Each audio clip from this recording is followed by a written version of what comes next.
Over the past couple of years of shooting hundreds of interviews on camera for brands and businesses, I've learned a couple key things that will help you get the best out of interviewees.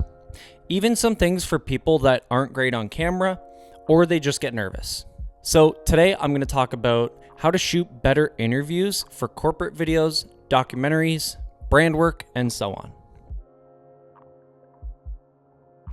So whether it's your next high-stakes client project or just helping someone tell their story, these couple tips will help you look like a pro. Oh, and stick around for a bonus tip at the end. Trust me, it's a game changer.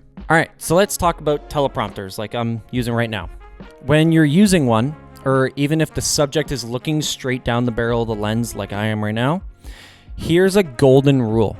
Hide your eyes or just straight up look away. Let me explain. It can be super distracting for your subject to see out of the corner of their eye someone looking straight at them when they're trying to focus at the lens.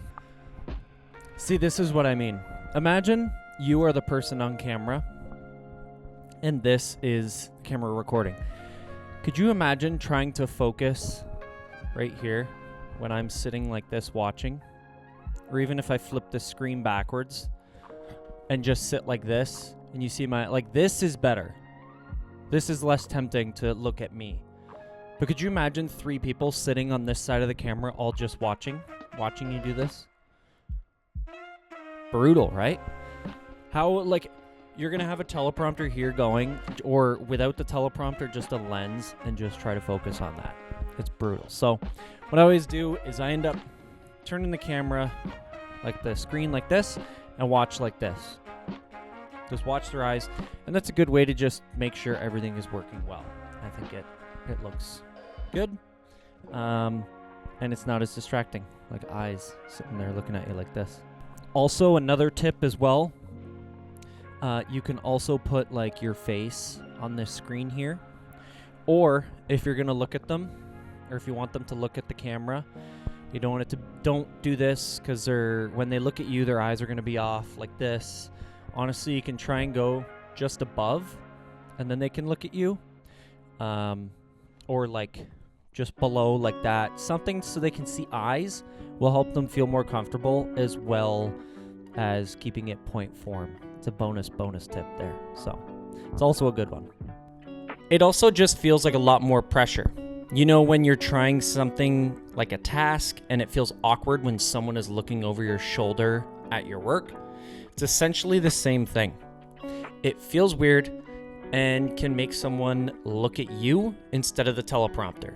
So yeah, just look away, sit beside the camera, watching the monitor, and not at the subject, because I'd be tempted to look over like this. You don't want that.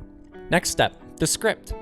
If you're not using a teleprompter like this, please, for the love of all things video, do not hand your subject something like this. Instead, break down the script into point form notes. This helps people focus on ideas and not memorizing a script word for word, which can totally trip them up. Take the audience away as well. Make sure it's just you and them. Once you hit record, don't jump straight into questions. Spend a couple minutes chatting about, anything besides the video, day-to-day stuff. Their weekend plans, their favorite movie, whatever. Make them comfortable, get them relaxed. And that's it. These tips are super simple, but can make a huge difference in how interviews turn out. All right, so that bonus tip I told you about, it is circle back to the first questions at the end. If I'm doing an interview and this person's nervous on camera and they're struggling to get that first question out, don't sit there and make them do it 10, 15 times. Get one that's pretty good. Say, let's move on, go to the next one, and circle back at the end. It's going to make them way more comfortable for you to just carry on. If you keep asking them over and over and over again these same questions, they're going to feel like they're not doing well. They're going to feel like, they probably have so many people that are better on camera. They shouldn't have chose me. All this kind of stuff runs through someone's head when they're self-conscious on camera. So do the questions, get through it, and if you got to start again, do that. The best experience I've had with this was we sat there for half an hour and this guy trying to do the same questions over and over, and he kept getting caught up on wording. And then by the end of it, we said, okay, in 2 minutes, just go. Like what we all just talked about, just go. And this guy, honestly, the entire interview, I think I cut 2 things out. He hit this whole thing he was struggling with in one go. So it can be super easy, and just, you're already sitting there, it's all set up. Take the extra 5 minutes at the end to re-ask a couple questions at the beginning. It'll be much worth it. So that's the bonus tip. So those are the 3 points.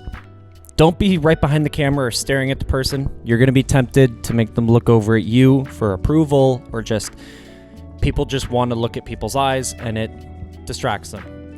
Second thing, make it point form, make it simple. Don't make it super wordy for them. Make it conversational and easy.